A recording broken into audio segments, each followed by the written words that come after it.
युवावस्था में एक बार मैं अमरकंटक में एक सघन जंगल की तरफ अंदर बढ़ करके गया, तो वहां पहले जब जाता था तो अच्छा स्थल मिल जाता था। ऊपर जब जंगल की तरफ थोड़ा सा बढ़ा, दूध धारा की ओर, कुछ मुझे छोट आवाजें सुनाई दी। मैंने कहा, मैं तो सोच रहा था इधर जाकर सामने, मगर लग रहा है यहां शायद कुछ लोग बैठे हुए हैं। थोड़ा दूर से और नजदीक से जाकर के देखा, जाकर के उनको, उनके पास नहीं गया तो 8-10 साधु के भेष में बैठे हुए थे, आपस में बातें कर रहे थे।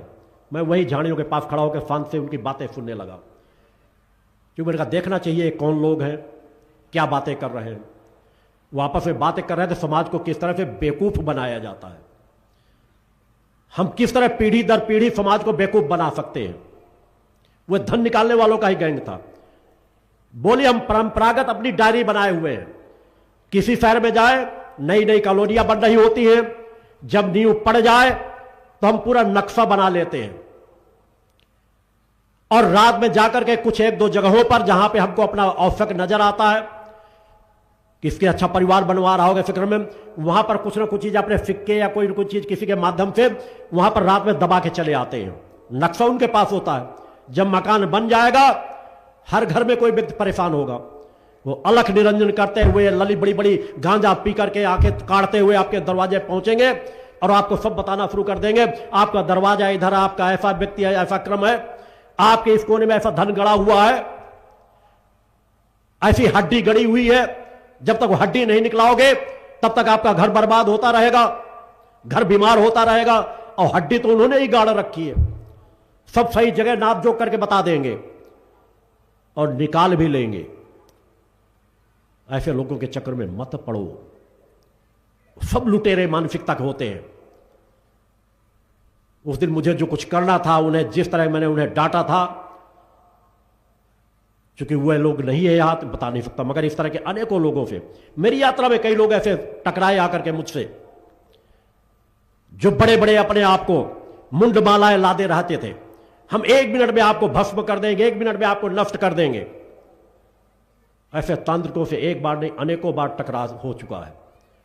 और मेरी चुनौती हर पल रहती है कि मेरा एक रोया किस दिन टेढ़ा करके दिखा देना, तो मैं सर काट के तुम्हारे चरणों में चढ़ा दूंगा। बोलो गुरुदेव भगवान की जय। मैं माता आदि शक्ति जगत जननी जगदम्बा की सात्विकता पवित्रता से साधना करता हूं, मगर ऐसा तंत्र मंत्र का कोई ज्ञान नहीं है जो मेरे हृदय में स्थापित ना हो। माता की चेतना तरंगों को कोई तंत्र मंत्र भेद सके, ऐसा संभव ही नहीं है। आपका हर व्यक्ति एक आभा मंडल होता है, वो सुरक्षा चक्र होता है। साधक के पास सात्विकता की इतनी क्षमताएं होती हैं कि असली शक्तियां कभी उस पर विजय नहीं हासिल कर सकती। अपने बच्चों को दीनहीन मत बनाओ कि छोटी छोटी बातों में ठगे जाते हो, लूटे जाते हो। कहीं पर मोबाइल से फोन आ गया कि आपके घर में ये ऐसा लॉटरी आपकी लग गई है, आपको ये ऑफर आ गया है, बस इतना पैसा बेच दो, और आप उसमें पैसा भेजना शुरू कर देते हो। इन मोबाइलों से सजग हो जाओ, हर मंचों से बताया जाता है। ये छोटी छोटी जागरूकता से आपके लोग लूटने से बचोगे। किसी को मत पैसा डालो। कई लोग बेवकूफ बना के कह देते कि हम आपके संगठन में जुड़े हुए हैं और हम अचानक यहां पे फंस गए हैं, हमारे बस लास्ट डेट चल रही है, अगर 1 घंटे के अंदर हम फीस नहीं जमा करेंगे तो हमारा पूरा साल बर्बाद हो जाएगा। जब तक पूरी जानकारी ना करा लो, कभी 1 रुपया मत भेजो। गैंग के गैंग अलग अलग चक्कर में जहां तुम सोच भी नहीं सकते हो, वहां वो कार्य करते हैं। अतः सजगता का जीवन जियो, खुद बचो, दूसरों को भी बचाओ। सच्चाई ईमानदारी का जीवन जियो, लोभ लालच के पीछे मत भगो। नहीं, जो चींटियों की दुर्गति होती है, जो पतंगों की दुर्गति होती है, वैसी ही दुर्गति तुम्हारी होगी। सत्य के पीछे भगो, सत्य से एकाकार करो, तपस्वी बनो, मां के भक्त बनो। आपके आस पड़ोस के लोग आपका सम्मान इसलिए करें कि हां यह ईमानदार व्यक्ति है, यह सही व्यक्ति है। वैसा जीवन जियो, और कोई तुम्हारा सम्मान करे या ना करे, तुम बस अपनी निगाहों में मत गिरो, उस परम सत्ता की निगाहों में मत गिरो, गुरु सत्ता की निगाहों में मत गिरो। वही तुम्हारी पूंजी है।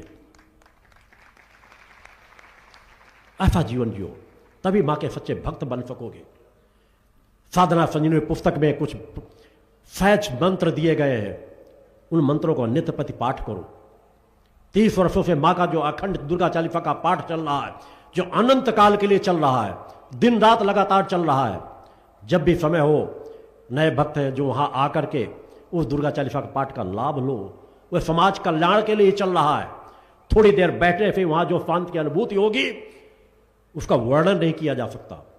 करोड़ों करोड़ों लोग विषम से विषम परिस्थिति में वहां जाकर के लाभ प्राप्त करते हैं, सात्विकता पवित्रता का जीवन जीते हैं। अनेकों बीमार लोग जो कहीं 10-10 दिन से खाना नहीं खाते, वहां जाते हैं तुरंत खाना खाते, कहते आज हमें अच्छा लग रहा है। क्यों लग रहा है?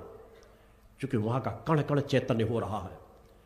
वो त्याग तपस्या परोपकार की भूमि है, जहां पर मेरी द्वारा नित्य प्रति वो साधनाएं समर्पित की जा रही है। वहां के कण कण को चैतन्य और आबद्ध कर रहा हूं। उसकी ऊर्जा को भी दुनिया देखेगी कि एक ऋषि के द्वारा स्थापित शक्तिपीठ की ऊर्जा क्या होती है। हमारे ऋषियों मुनियों ने जो शक्तिपीठों की स्थापना कर रखी है, वे आज भी ऊर्जा कार्य कर रही है, मगर वहां की ऊर्जाएं धीरे धीरे दब रही हैं, क्योंकि वहां के जो रक्षक, वहां के जो पुजारी हैं, वो आज भिखारी बन चुके हैं, साधक नहीं है, लोभी लंपट लालची मानसिकता के 90% लोग हैं। तो वहां की तरंगें भी कार्य करना कम कर देती है। इसलिए इस कलिकाल में एक चेतनावान स्थल का निर्माण किया जा रहा है।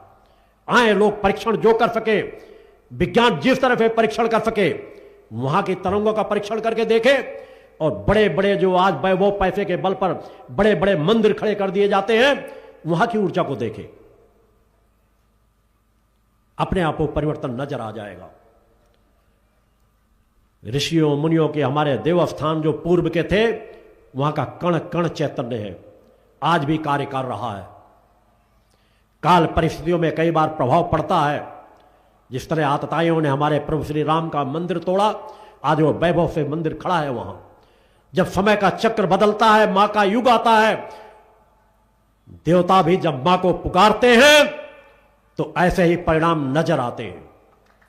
प्रभु राम का वैभवशाली मंदिर बन रहा है, काशी में भोले बाबा प्रकट हो चुके हैं।